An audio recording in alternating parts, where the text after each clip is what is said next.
Bismillahirrahmanirrahim. Kita lanjutkan materi terakhir dari bab struktur atom dan sistem periodik ini.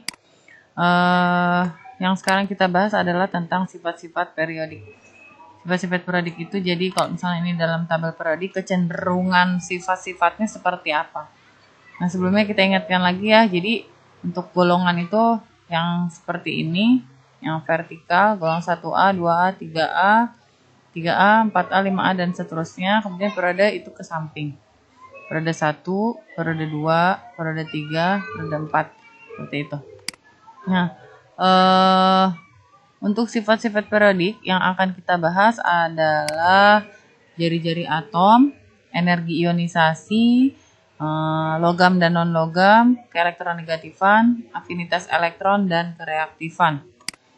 Yang pertama adalah jari-jari atom. Jari-jari atom itu apa? Jarak dari inti atom sampai ke kulit elektron terluar yang ditempati elektron. Jadi kalau misalnya elektron ada di sini berarti jarak dari inti ke kulit ini.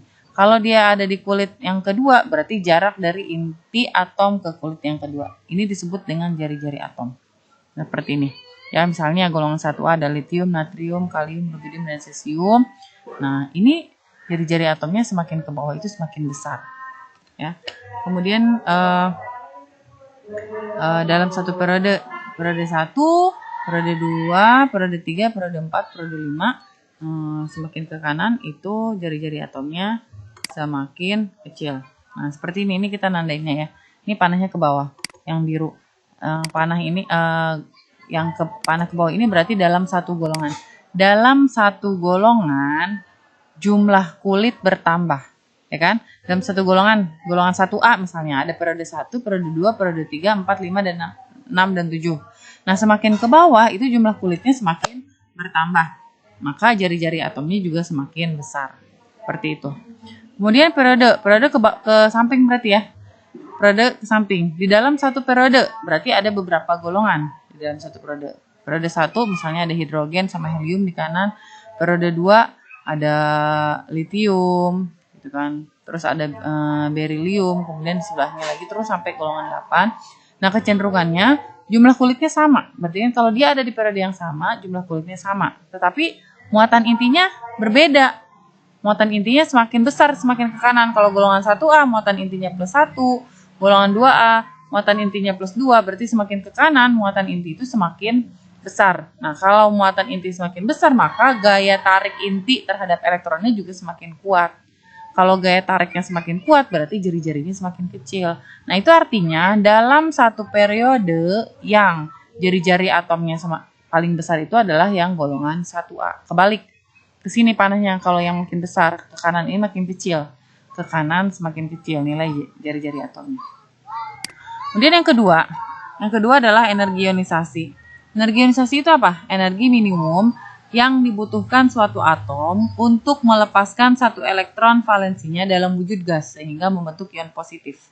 Jadi proses ionisasi ini penting. Jadi jika ada suatu atom misalnya litium, ya litium ini muatan dia netral ya, dia nggak punya muatan positif atau muatan negatif. Nah, kalau misalnya dia netral seperti ini, dia tidak bisa bereaksi dengan atom lain. Kenapa? Karena dia tidak punya istilahnya tidak punya tanda-tanda, tidak punya ciri. Nah, dia butuh elektron atau dia kelebihan elektron seperti ini. Nah, sehingga dia harus mengalami proses ionisasi. Proses ionisasi itu apa sih? Proses pembentukan ion positif atau ion negatif. Nah, kalau udah ada ion positif sama ion negatifnya berarti jelas kan? Yang positif harus bereaksi dengan yang negatif. Atau kalau dia negatif berarti dia harus mencari yang positif seperti itu. Nah, dalam proses ionisasi atau pembentukan ion itu membutuhkan energi yang disebut dengan energi ionisasi seperti itu.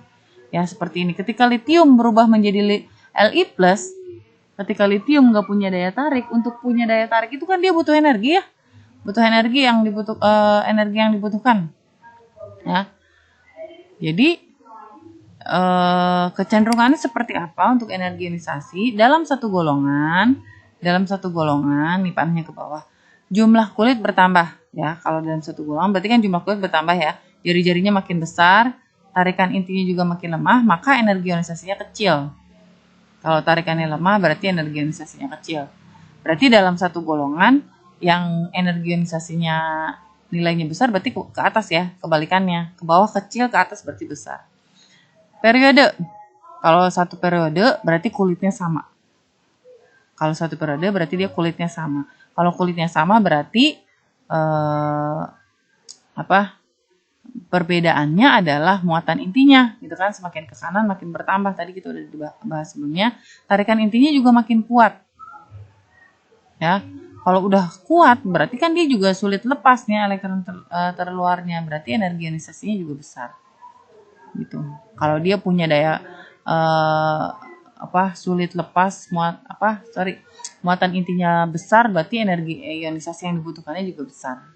Ya, seperti itu. Yang ketiga, afinitas elektron.